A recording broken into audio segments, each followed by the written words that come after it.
Underwriters हैं। राम ने 50,000 shares के लिए अंडरराइट किया, श्याम ने 30,000 शेयर्स के लिए अंडरराइट किया और मोहन ने 20,000 शेयर्स के लिए अंडरराइट किया। तो इन the ratio of their gross liability is 5:3:2, right. 50,000, 30,000 और 20,000 और ये थे 1,00,000, तो ये 1,00,000 शेयर्स हो गए। अब एप्लीकेशंस कितने शेयर्स के लिए आई हैं? Applications were receive for 80,000 shares. 1,00,000 के लिए मांगी थी, लेकिन 80,000 शेयर्स के लिए एप्लीकेशंस आईं। और जो 80,000 शेयर्स के लिए एप्लीकेशंस आईं, उनमें से जो मार्क्ड एप्लीकेशंस थी, राम के नाम वाली 40,000 आईं, श्याम के नाम की स्टैंप लगी हुई 14,250 आईं और मोहन के नाम की स्टैंप लगी हुई जो एप्लीकेशंस हैं वो 20,750 आईं, राइट। अब find out the net liabilities of each individual underwriter. अब हमें हर अंडरराइटर की नेट लायबिलिटी निकालनी है कि किस किस अंडरराइटर को कितने कितने शेयर्स खरीदने होंगे, उसकी लायबिलिटी क्या है। उसके बाद pass journal entries in the books of X limited to record transactions relating to underwriters and commission payable to underwriters is at the rate of 5% of the face value of shares। अब हमारे जो steps होंगे वो क्या होंगे? Gross liability कितनी है? Computation के लिए हम ऐसे टेबल बनाएंगे। ग्रॉस लायबिलिटी कितनी है?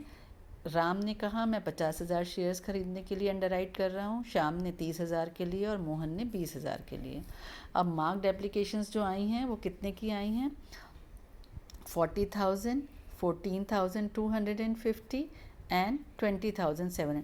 इन तीनों का अगर हम टोटल करें तो 75,000 एप्लीकेशंस मार्क्ड एप्लीकेशंस आई हैं और टोटल एप्लीकेशंस 80,000 आई हैं, ठीक है।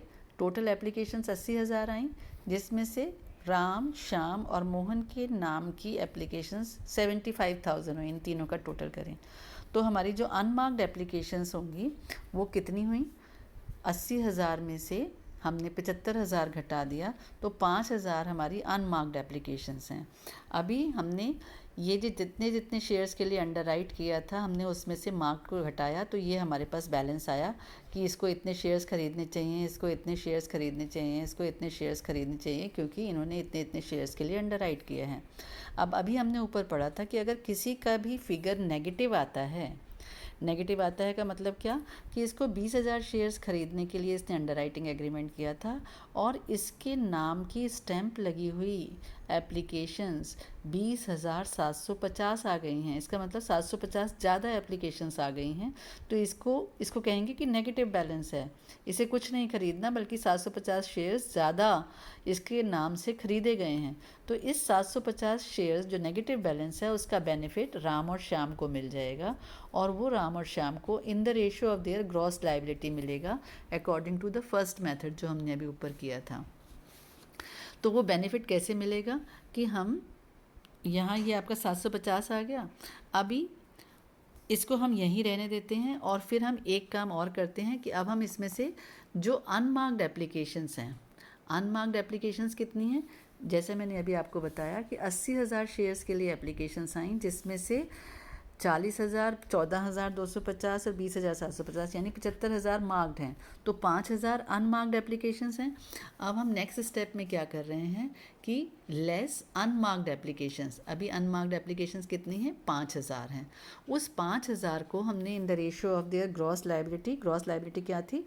5, 3 और 2, 5, 3 और 2 के रेशियो में बांटा, 2/10, 3/10 एंड 5/10। तो क्या हुआ कि 2,500 शेयर्स ये जो अनमार्क्ड एप्लीकेशंस का हमने इनको बेनिफिट दिया है कि ठीक है चलो हम ये मानते हैं कि ये भी आपकी वजह से खरीदे गए। 2,500, 1,500 और 1,000 ये हमने जब माइनस किया किस में से? पहले आया था ऊपर हमारा 10,000, 10,000 में से हमने 2,500 माइनस किया तो 7,500 आया। फिर ऊपर आया था 15,750, इस 15,750 में से 1,500 माइनस किया तो आया 14,250 और ऊपर आया था 750, यहाँ 750 नेगेटिव बैलेंस आ रहा था और इसमें से ये अनमार्क्ड एप्लीकेशंस का बेनिफिट भी अगर इसको दे दिया कि भाई ये भी आपकी वजह से आया तो 1,750। तो अब हम देख रहे हैं कि यहाँ जो नेट लायबिलिटी आई, बैलेंस लेफ्ट जो आया वो आया कि 7500 शेयर्स इसको ख़रीदने चाहिए और 14,250 इसे ख़रीदने चाहिए, लेकिन इसके 1750 शेयर्स ज़्यादा ख़रीदे गए हैं। अब हमें करना है ये कि इस 1750 को हम in the ratio of 5:3 Ram और श्याम के बीच में बांट देंगे, in the ratio of their gross liability. I have explained कि नेगेटिव का मतलब क्या है कि इनके शेयर्स ज़्यादा खरीद लिए गए हैं, इनके नाम से ज़्यादा शेयर्स खरीदे गए, तो इस 1750 का बेनिफिट राम और श्याम को मिल जाएगा कि ठीक है, आपको इतने शेयर्स और कम खरीदने पड़ेंगे। तो आपने ये 1750 को 1750 को किस रेशो में बांटा? In the ratio of 5:3।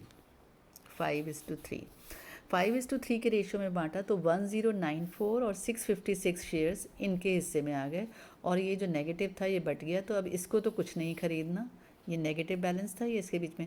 आपने अगर वो किया होगा, डिसोल्यूशन का टॉपिक किया होगा फिनेंशियल अकाउंटिंग में अपने फर्स्ट सेमेस्टर में, तो उसमें था प्रोपोर्शनेट कैपिटल मेथड, जिसके अंदर हम इस तरह से प्रोपोर्शनेट कैपिटल मेथड में पार्टनर्स के बीच में डिस्ट्रीब्यूट करते जाते हैं और लाइबिलिटी निकालते हैं पीसमील डिस्ट्रीब्यूशन में। तो इट वाज लाइक दैट। तो ये 1750 को हमने इन दोनों के बीच में बांट दिया, और ये नेगेटिव हो गया, नील हो गया। और अब जो लाइबिलिटी रही वो हुई कि 6406 शेयर्स किसे खरीदने हैं? राम को, और 13,594 शेयर्स खरीदने हैं श्याम को, और मोहन को कोई शेयर नहीं खरीदना for fulfilling the underwriting agreement. अब क्योंकि आपसे नेक्स्ट ये कहा गया है कि आपको क्या करना है, जर्नल एंट्रीज पास करनी है। तो जर्नल एंट्रीज पास करने के अंदर क्या होगा, क्योंकि शेयर्स ये खरीदने हैं, तो हमने क्या किया कि राम के अकाउंट को डेबिट किया 6406 मल्टीप्लाइड बाय 10, इतना पैसा उनको देना पड़ेगा राम को। राम को हमने डेबिट किया कि Ram is liable to purchase 6406 shares. So Ram का अकाउंट हमने डेबिट किया 64,060 से, 6406 मल्टीप्लाइड बाय 10, और श्याम को 13,594 शेयर्स खरीदने हैं। तो इसको हमने 10 से मल्टीप्लाई किया तो 1,35,940 रुपीज़ श्याम हैज़ टू पे फॉर परचेजिंग दीज शेयर्स। तो हमने इनको ये शेयर्स शेयर कैपिटल के अंदर ये शेयर्स राम और श्याम खरीदेंगे। तो हमने एंट्री पास की, Ram account debit, Shyam account debit to share capital. अब जब ये एंट्री हो गई तो इसका मतलब क्या हुआ कि वो एग्रीमेंट पूरा हो गया, राइट। अब हमें अंडरराइटिंग कमीशन पे करनी है। अब अंडरराइटिंग कमीशन जो है वो उतने शेयर्स पे नहीं होंगी जितने इन्होंने खरीदे, बल्कि उतने पर होगी जितने के लिए उन्होंने खरीदने की गारंटी ली थी, जितने के लिए उन्होंने कॉन्ट्रैक्ट किया था। नहीं, 50,000, 30,000 और 20,000।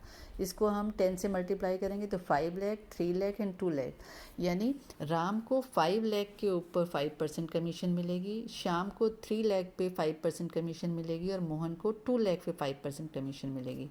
तो हमारी एंट्री हुई underwriting commission account debit to Ram, to Shyam and to Mohan at the rate of 5%, 25,000, 15,000 and 10,000, right? This is the entry for underwriting commission which is payable to Ram, Shyam and Mohan. अब राम का account debit है 64,060 से और राम का account credit है 25,000 से, तो balance कितना है 39,060, ये राम को पे करना है। तो हमारी एंट्री होगी bank account debit to Ram being amount received from Ram against the underwriting after making adjustment, यानी उसकी कमीशन को आपने उसमें से एडजस्ट कर लिया कि इतना हमने देना है, इतने के तुमने शेयर्स खरीदने हैं, तो balance amount is payable by you. तो आपने 64,060 में से ये 25,000 घटाया तो राम को 39,060 रुपीज़ पे करने हैं। उसके बाद शाम को 1,00,000 ₹35,940 पे करने हैं for the purchase of shares, और उसकी कमीशन है 15,000। वो कमीशन उसमें से आपने घटाई तो 1,20,940 rupees are payable by Shyam. तो हमारी एंट्री होगी bank account debit to Shyam, being amount receive from Shyam against the underwriting of shares after making adjustment of his commission. उसके बाद मोहन, अब मोहन को शेयर खरीदने कुछ नहीं है क्योंकि उसके नाम से पहले ही ज़्यादा शेयर्स खरीदे गए, तो he has not to pay anything to the company, rather company has to pay this 10,000 rupees commission to Mohan. तो एंट्री क्या होगी, Mohan's account debit to bank, being underwriting commission paid to Mohan 10,000 rupees. As Mohan has sold in excess of the underwriting obligation, and he will not be required to purchase any shortfall but will get commission for underwriting. So this is all for today. We will continue the chapter of underwriting in the practical problems for the determination